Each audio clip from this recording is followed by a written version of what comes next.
Hi, everyone, and welcome to Val Talks Pets, the forum for pet parents and enthusiasts alike. Having been in the pet industry for almost 10 years now, I am going to share with you issues and questions that arise as I work with pet parents on a day-to-day basis. I am not a veterinarian, but I do have certifications in canine, feline, small animal, fish and herptile, and avian health and nutrition from the University of California, Davis Extension. Hello, everyone, and welcome to this episode of Val Talks Pets. Well, I have a very special interviewee today. So joining us today is Diane Simpson, who is a cat breeder. Diane, welcome to Val Talks Pets. Well, welcome to everyone there. Oh, great. Yeah, they're up. There's people from all over the world, so it's pretty cool. So, Diane, I guess I've asked you to come and have a little conversation because I know you've been breeding cats for a little while, and we'll get into how long. But first of all, what type of cats do you actually breed? I breed purebred Himalayans. Himalayans. So describe what they look like, just for people who don't know. They're usually long-haired, and depending on the type, their points are different. But they're like a Siamese, but they have the long Persian hair. So there's chocolate points. There's a plain point that has the orange points. And by points, I mean ears, their nose, their paws, their tail. And then there's a lynx point. They're a gray color, and they're little, what I call socks. It's from the foot to the ankle of their foot. It'll be darker color of gray, and their body's cream. And they have the most beautiful blue eyes. Oh, so those are the ones that have the blue eyes? Yes. Okay. So not the chocolate points don't? No, they have them as well. Oh, they do? Okay. They do. Oh, cool. Yeah, I thought that a Himalayan looked a lot like a sort of a longer-haired Siamese cat. Now, do they have like a brachycephalic type face? Like, is their noses more pushed in like a Persian, or? I don't breed those, but you can. The reasons I don't is because of respiratory problems and eye infections with the pushed-in nose, which makes sense because the respiratory parts are closer punched into their face, so they're more prone. Their solution, their salivas don't drain as well. So you have repetitive eye infections and nasal problems. So I stay away from those. Good for you. That's a great thing too. Yeah. So how long have you been actually breeding these cats? I would say off and on, the last 10 to 12 years steady, but I did a little bit before that till I got a full-time job nursing. Oh, okay. And then I sort of got out of it, and now I'm back into it. I am retired now. Yeah. So I have more time to give them. And I think time is very important with a Himalayan. They like to be with people. They're very people-orientated cats. Oh, very social. Yeah. So they make a really great pet for someone who's at home a lot. Yeah, they're gentle and intelligent and just a joy. So would you say then that someone who's at work 10, 12 hours a day, that kind of thing, maybe they're not the best cat for them? No, I wouldn't recommend that. Right. In fact, that's one of my questions when I sell my kittens is someone at home? And how long are they away? Excellent. I was going to ask you about that too, so we'll talk about that. So what was it about the Himalayans that you gravitated towards for breeding? I think, Val, in a short sentence, they just give me joy. They're just a lovely cat. They're loyal, they're affectionate, they're curious, they're playful. Their day doesn't go by that I don't smile about something. Now, there are other days when I could. It's not so good. But most of the time, they make a really lovable, trusting pet. Oh, that is so... They can meet you at the door. If you've been out, you can be out an hour, you can be out 4 or 5 hours. They usually come prodding to the door and wonder what groceries you have. The only thing about Himalayans that people should know is they love heights. Oh. They love to climb. They love to jump. If you're considering a cat tree, I suggest they get a high one because for some reason, thus the name Himalayan. Yeah. They like they'll go to the highest spot. Yeah. So really? Yeah. That's interesting. Yeah, makes sense. Yeah. Yeah. They just love climbing up on things. So that could be your curtains if you don't have necessarily the right stuff in your house. No, Oh? I don't allow that. Yeah. Okay. Usually with a Himalayan, you can daunt them with your voice. Oh, okay. They know when you're cross, so you just speak to them and no, that's not something that's, Yep. Absolutely. permitted. So that's why I say they're intelligent too. Yeah. Yeah. Well, that's so people don't realize that you can, a lot of times you can train cats by doing the same thing, teaching them no, and, there's no reason why you can't. Yeah. No, they know the tone of your voice. Absolutely. Sounds like they're great. So how does this actually work then with your, breeding them? Like how many females or how does it work that you have? Okay. Yeah. At my house, I have 3. I'm just a very small breeder. I have 3 active breeding females and 1 male. Okay. And I try not to breed the female only twice a year. I usually try to give them at least a 6-month period where they have a free. Now, they may come into heat during that time. Yeah, I was going to ask you that. So they come into heat? That's why I have a little cat house for the male. Okay. So that when I don't want him breeding, he stays in the house. Okay. He's quite comfortable there. It's a 2-tier house. And it has everything they need. Their litter box. He has a splash pad. He has 2 kinds of kibble, water.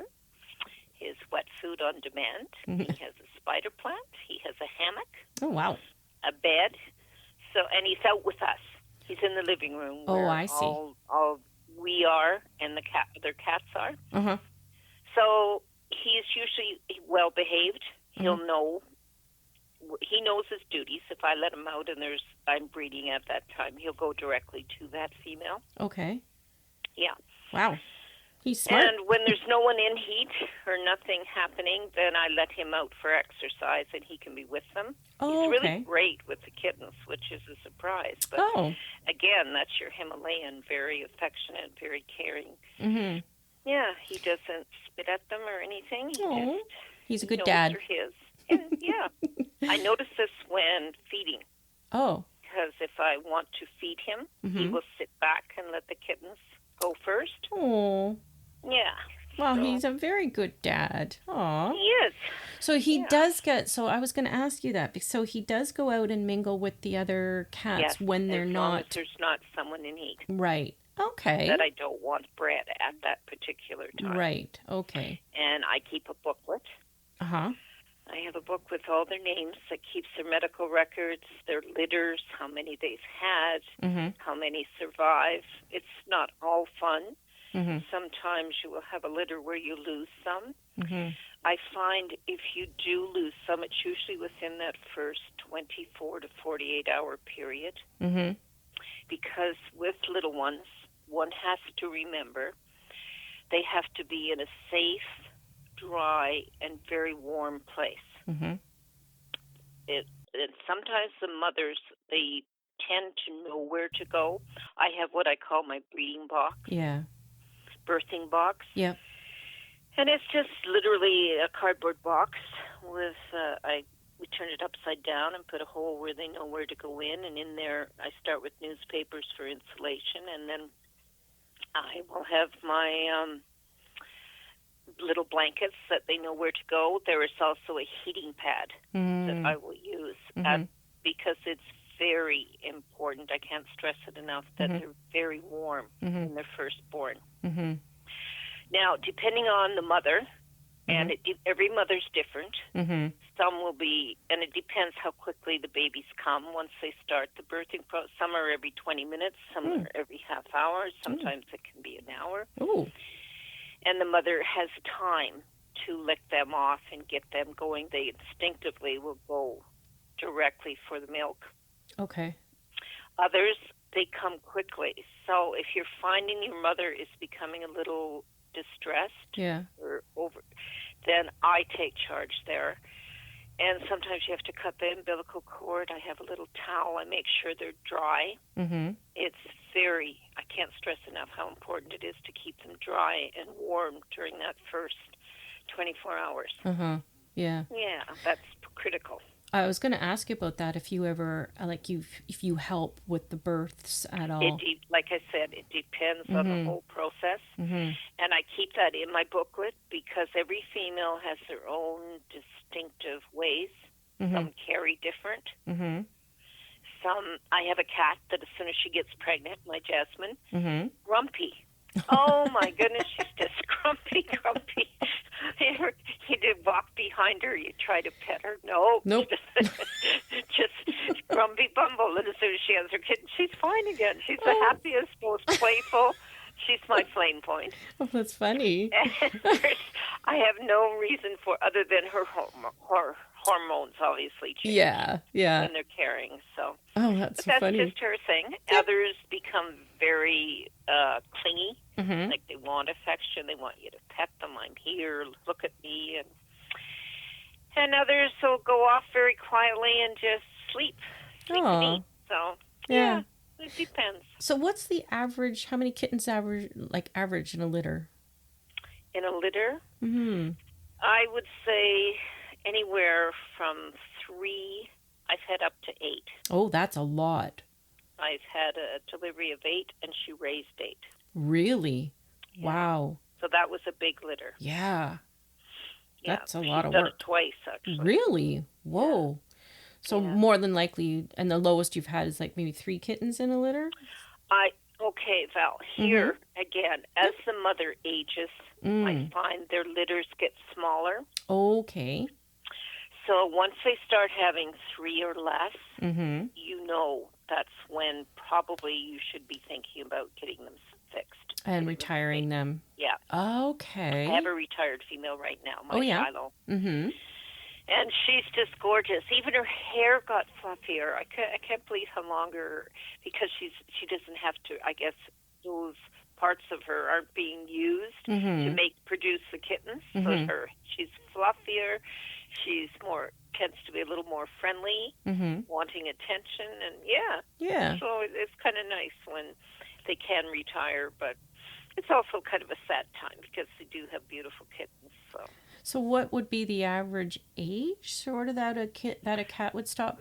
Once they start to get 7, 8. Oh, I see. Then I'm keeping close attention to what is happening. Mm-hmm. Like, is she? Like, what is she doing with the litter? Are the litters actually getting smaller? Does she seem to enjoy the litter, or is she weaning early? Oh, that can be a sign. Oh, they've just sort of had enough. Really? So, yeah. Like a lot of it, Val, I find, is plain just common sense. Yeah, I can see that. Yeah, like it's not a hard thing to do, but you've got to be available. You've got to be there. Mm-hmm. Like I write there, it's 64 days for the duration of the pregnancy. Okay. They can come 3 days before, 3 days after. Mm-hmm. But it's a 64-day period.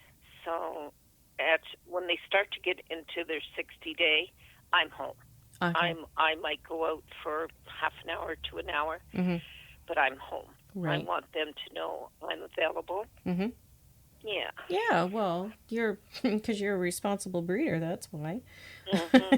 So when you're, so the mom's taking care of them, and then she starts to wean them, and then, so that, I guess, brings it when you're thinking of time for them to be leaving for other homes, and what age is that when they... Okay, there again. Mm-hmm. That's a big issue with me. Okay. I find a lot of breeders out there they are selling their kittens between sometimes 5 to 6 weeks. Yep, heard it. That is much too early. Mm-hmm. I don't even get their first shots till they're at least 8 weeks old. Mm-hmm. And then I like to keep them around another 3 or 4 days, if not more, just to make sure they haven't had bad side effects from their first shots and deworming. Sure, yeah. But to me, I like to keep them with the parents at least 10 to 12 weeks. Now, it depends on your litter. Mm-hmm. Some litters are more independent. They start to eat quickly. They start to use their litter box well. Mm-hmm. And yes, you know yourself when they're ready. Okay. When the mother starts weaning and she puts her paws up as if that's enough. Yeah. Yeah.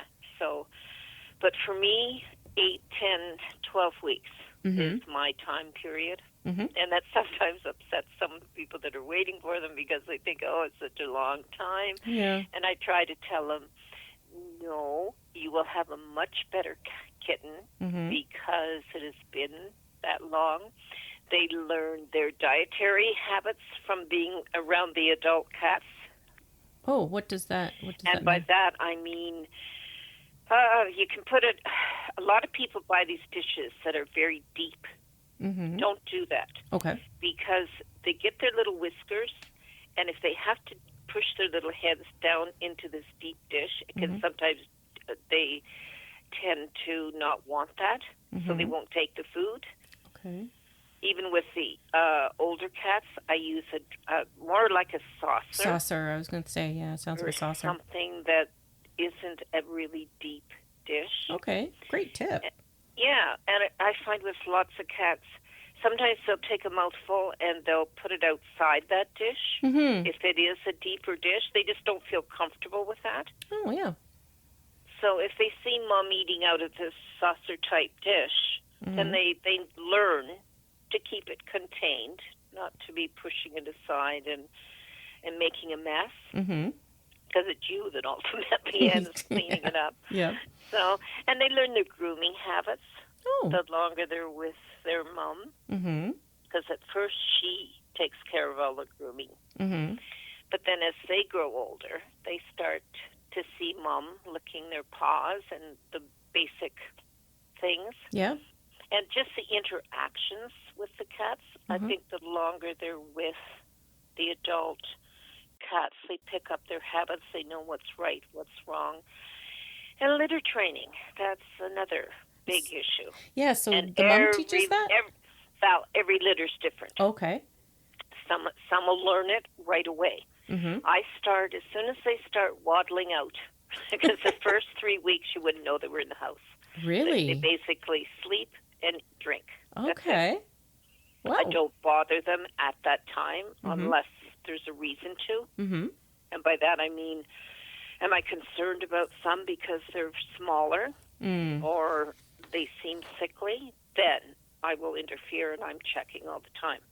Otherwise, I leave them alone. Okay. As long as I know the mother's there, I keep counting them. I keep an eye on them. Mm-hmm. Sure. But it's not like I'm going in and picking them up and doing this and that, because I will find if you interfere with the mother doing that, she will sometimes move the litter. Oh. And it is not always at an appropriate place. Right. But and the same thing when company comes in, everybody wants to see new kittens. Sure, yeah. Yes, can I see them? Can I see them? No, I do not recommend that at all. Because then the mother tends to, she feels threatened. Yeah. Because she doesn't know those people, those faces, those voices. So I try to keep her pretty secluded and quiet for that first basic 2 or 3 weeks. Yeah. So then she starts to train them on to use a litter. How does she do that? Actually, that's usually mine. Oh, you? Okay. I got off track there, yes. As they become, as soon as they start to waddle out and then they're, you know that there's little droplets on the blankets and you're changing those at a regular basis. Then I introduce a kitten litter. Okay. And it's found in most pet stores. The one I like the best is called a Dr. Elsie's Kitten Attract. Yeah, okay. And it's great. Oh. It's my favorite one. Okay. And what I do is if I catch them squatting or I know they're having accidents, I'll take them to the box. You don't start out with a big, huge one that adults use. You need one that's no more than 2.5 inches high, so they can jump in and out of it easily. Right. And I just put them in. And you have to watch because sometimes they think, oh, is this something to eat? You don't want that. So you kind of have to supervise their first introductions to litter boxes. And then it begins. Wow. One advice, I do not suggest you start on papers. Okay. Some people I've spoke to other breeders and they start with newspapers. Oh. I do not recommend that. Okay. Because then throughout their kittenhood and training, they think, oh, I have to find a paper. So any papers around the house, they will find. And I always find those kittens have a hard time adjusting to the actual cat litter. So are they actually putting out like a newspaper like they would a dog and not like shredded or anything? Oh, wow. Yeah. That's so weird. Okay. Yeah, they put it on a newspaper, but I don't know. As soon as they're old enough to start walking around and you know that they're having these little accidents, put them in the litter. Yeah, directly. That makes total sense. I can't imagine trying to put them on a... Yeah, interesting. I know, because sometimes after I give the kittens, I'll get a call saying, I'm having problems with your kitten. It's not using its spots. And I'll say, what are you using? Oh, well, I put newspapers down. Well, there you go. That's why he doesn't know that one. Yeah. Wow. Yeah. Yeah, it doesn't make any sense at all. No, but you have to start young. Oh, I could imagine, You may think, oh, my goodness, why is she starting that so young? But that's when to start them. So you do As soon as they start, they're old enough to walk around. Walk around. Yeah, and you know that these little spots and accidents are happening. Wow. Yep. Then you start the litter box. And if you have 8 kittens, you have a lot of work to do. You certainly do. I have 6 right now. Do you? And they're beautiful. I haven't had many problems with them at all. They started to eat. They're good eaters. They're using their boxes well. Oh. Yeah. So I lucked out on this bunch. Yeah. Wow. Yeah.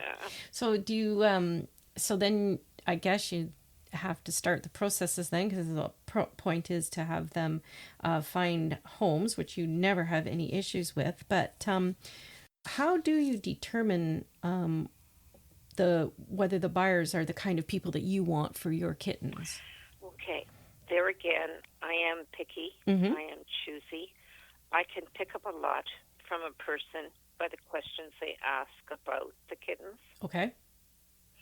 And if I'm getting a sense that they're just, okay, let's say they want a kitten and they're not telling you they're going to breed, but you get a feeling that's all they want it for, I tend to stay away from that. Okay. Yep. Unless I know it's like myself where it's a quiet, just a basic, small situation. And I'll ask some questions like, how long are they home in a day? Is there someone there who will be the caregiver? And, I can get and questions they ask me, too. Yeah, like what? It tells me about them. So I've had a few. I had one returned. Oh, they brought the kitten back? Yeah. Oh, okay. And she was a very...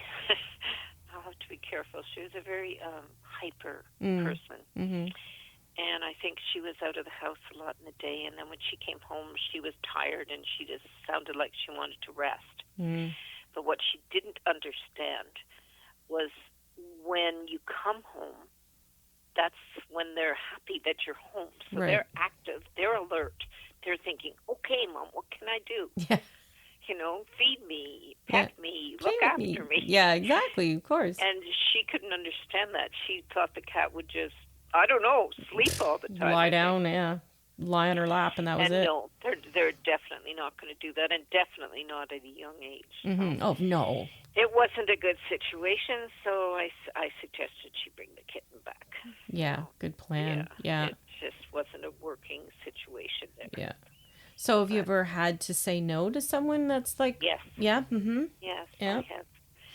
They'll come and I usually ask them 3 things. now I'm getting into COVID issues here. Yeah.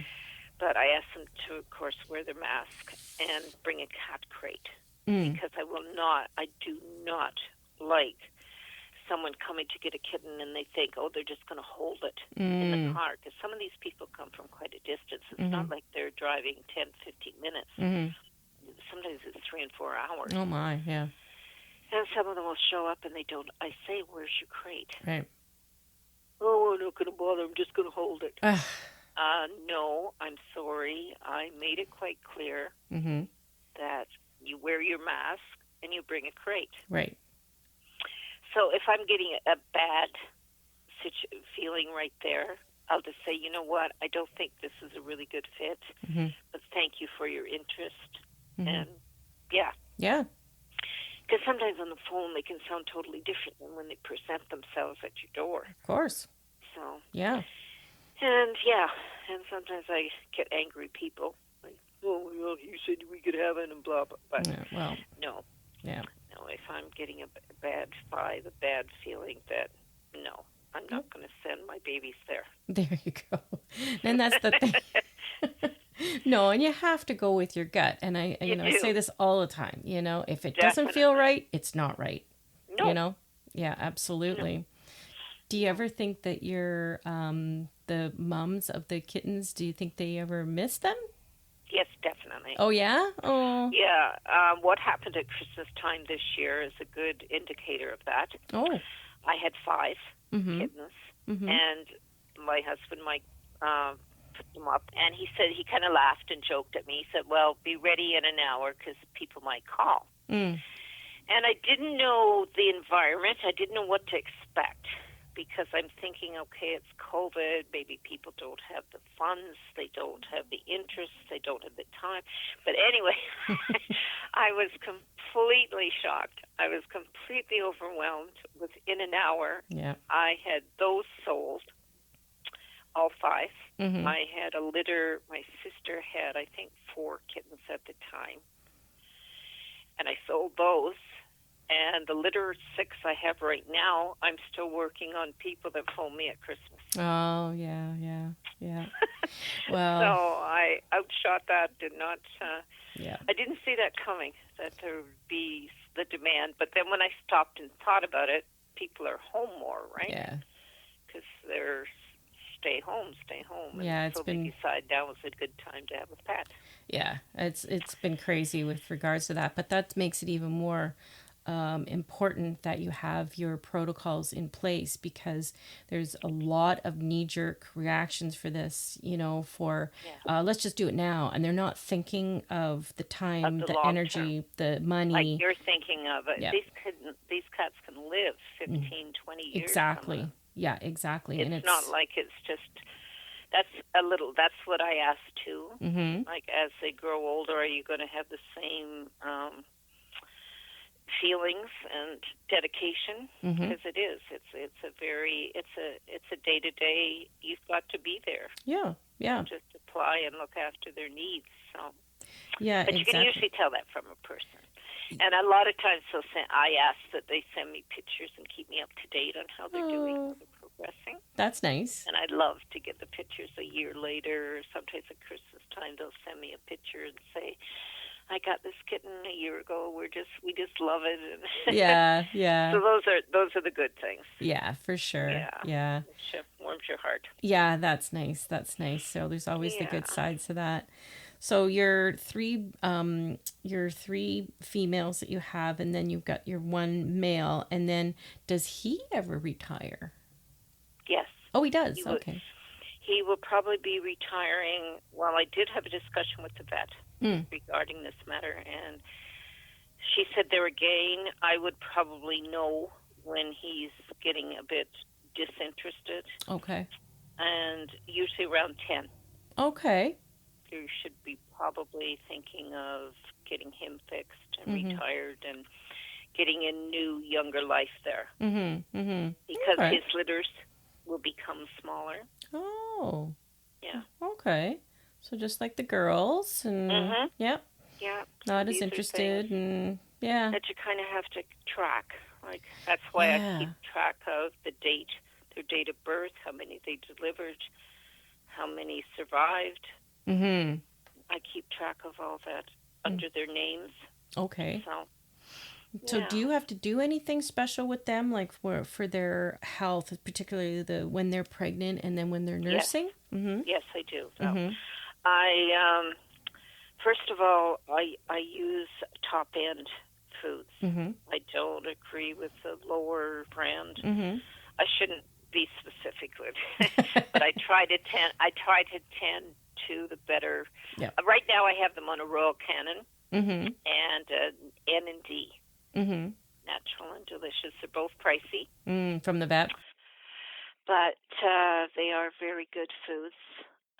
Even their wet food, and that's only on demand. That might come twice a day. They'll get a wet food, and I tend to try to stick to the higher brand there too.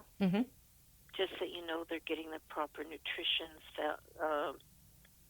vitamins, minerals. I also, when the mothers are pregnant, and it's found in most pet stores, it's like a toothpaste, actually. And it says right on it, it's got the extra minerals and vitamins. Yeah, I wondered if you gave them a supplement or something. I do. So I start that as soon as I know that they are pregnant. And sometimes I look it off your fingers. Sometimes it's a little bit of push and pull. But yes.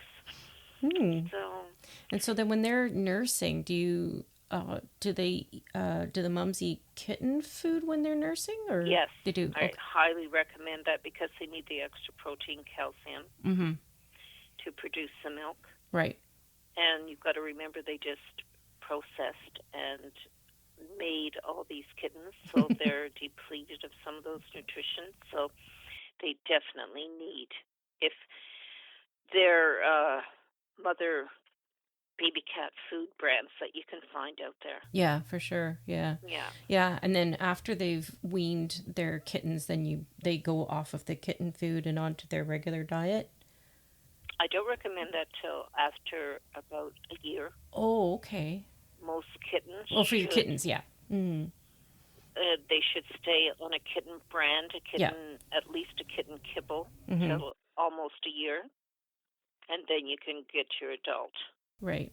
And then your mom, the mom, she's eating the kitten food when she's nursing, and then when they wean, they're finished weaning, then they go back to their adult food? The adult. Yeah, okay. Yeah, just an adult brand. Yeah, okay, good. But I try to keep her food separate from the others. Yeah.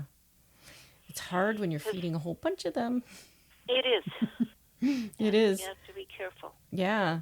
Wow, it's amazing. You've got a lot of experience doing this breeding with your cats. Well, a lot of it, Val, like I said, is common sense. And you've got to have the time, and you've got to enjoy it. Exactly. If it becomes a burden and it's just a job to do, you're not getting anything out of it, and you're not giving your cats the attention and affection they need. So you've got to have a heart for this. And I was raised on a 200-acre farm, so I think I've seen almost every kind of animal born. So, and being a nurse, keeps my nursing skills up, my birthing, and that just plays right into your wheelhouse, doesn't it? So that's a bonus point. But you've got to have a love in it and a joy for animals. Yeah. If you're getting into it just for the money, no, it's wrong. It's wrong. No, because they're living, breathing creatures that deserve all of our care and attention. Yeah. And I find with the kittens, at a very young age, you've got to start picking them up, talking to them, rubbing their ears, rubbing their backs, rubbing their tummies. Yeah. And then again, toys for kittens. Yeah. I find you've got to have very active toys. Don't just go and, okay, the one's on sale, I'm going to get that. Right. I think you've got to be careful on your choices. Try to get something that makes a little noise, perhaps. Yeah. A little squeak. There's and I can't remember his name. I think it might be Jackson something. He has excellent line of toys for kittens. I have one, it's a battery. It's in a little globe. and it's a butterfly. Okay. And it just flips around. They have to learn to touch this little globe. Yep. And the butterfly moves. Oh, cool. Like things like that. Yep. There's another one. It's called Cat and Mouse, and it's another battery toy. But all you can see around this little circle is the tail moving. Yeah. They love it. Yeah. just love it. Or crinkle toys. Something that crinkles, or something with a little bell. Yeah. But yeah, that helps too, because it helps entertain them. Yep. And keep them their coordination and learning all these things, these skills, definitely. and absolutely. Yeah. Do you have a rule at all about people that take on your kittens that they have to be indoor cats? I tell them that I want them to be indoors. Yeah, I mean you can't enforce it, but it's something you want. They follow it through. If you're going to let a cat out, it should only be in the daytime, never at night. No. And people will steal them. Oh, I know, especially your cats. They be stealing. They know that they're a Himalayan. Yeah.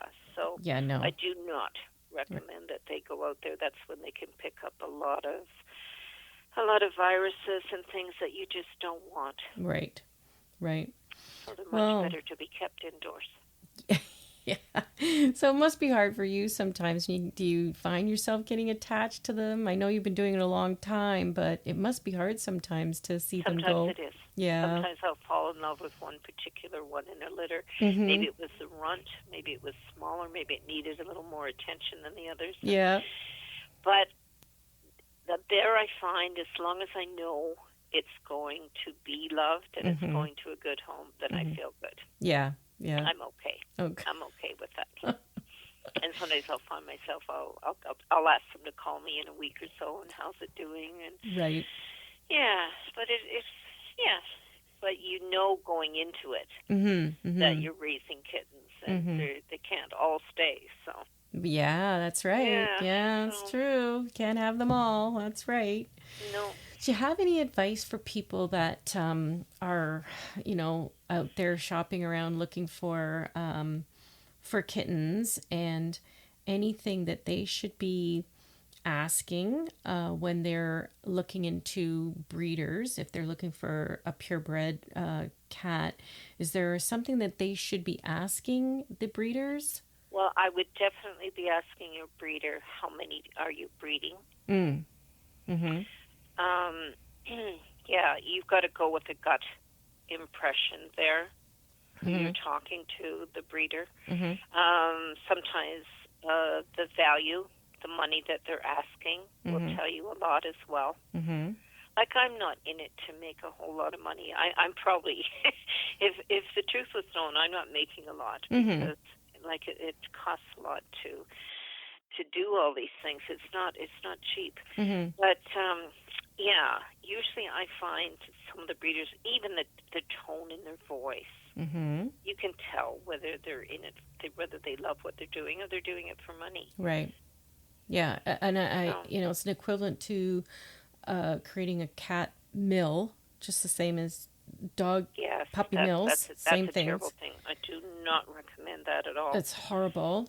It is. So, and you're going to have health issues there because you're finding you've got a lot of inbreeding going on there. Exactly. Yeah, exactly. And so people need to be really aware of when they're phoning, to sort of keep their ears open for those signals that they might be dealing with someone who's milling kittens. Definitely. Yeah.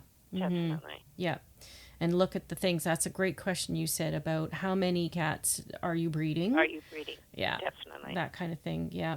Absolutely. Yeah. Well, this is awesome. I've really learned an awful lot, and it sounds like you have such lovely cats. They sound like they're beautiful, just lovely. They are. If you've had a Himalayan once, you will have one forever. Yeah. They're just that kind of breed. You'd want another one. I got to tell you, I did not know that. I mean, I know about Himalayans and what they look like, but I did not know about how they're this social and, all the things that you were saying about how intelligent and social they are. I didn't actually know that about them. Yeah. They very much are. They're a very friendly, happy cat, usually. Yeah. And it's certainly great that you're doing all this because you really obviously enjoy what you're doing, and it certainly appeals to your nursing side of things. And yes, it keeps me sharp. It sure, and busy. Yes, that too. Yeah, that's for sure. You got to keep them clean and keep them groomed. And yep, exactly. Yeah. Well, thank you so much for taking this time to go over what it's like to be a cat breeder and some tips for people when they're looking. I really appreciate you doing this. And keep in touch, and we'll talk about any other cats down the road that you may want to discuss in the future. Sounds good. All right. Thanks so much, Diane. You're very welcome. All right. Thanks a lot. Okay. Bye now.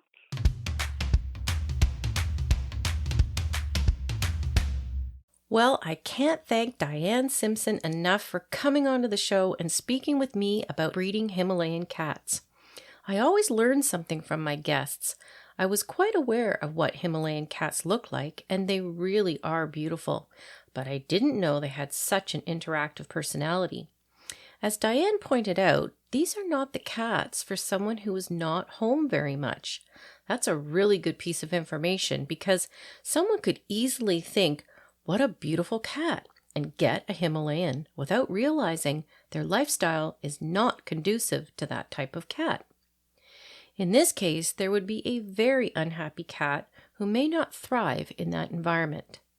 But a diligent breeder, like Diane, asks this question when interviewing potential owners for her cats. Another point that Diane brought up that I can't reiterate enough is asking the breeder questions. This is a two-way street.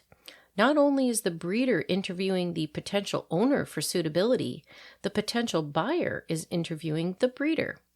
It's important to ask the question like Diane suggested, how many cats are you breeding? Just as rampant are puppy mills, so are kitten mills. Again, indiscriminate breeding, poor pre- and postnatal care, poor nutrition, these are all concerns. You can really hear how much Diane enjoys her cats and kittens. As she said, it brings her so much joy. That's the kind of breeder you want to get kittens from. Thanks again to Diane for taking the time to let us into her world of breeding Himalayan cats. And again, as always, ask those questions. Do your homework, because as I say, knowing is caring. Thank you for listening to Val Talks Pets. Please remember to follow or subscribe to ensure that you never miss an episode. To really help the show, please stop by iTunes and rate and review each episode that you find interesting and helpful. And don't forget that you can also email me at val@valtalkspets.com with topics you would like me to address or with any questions you may have. Also, check out my website at valtalkspets.com and let me know what you think and what you would like to see. Thanks for caring!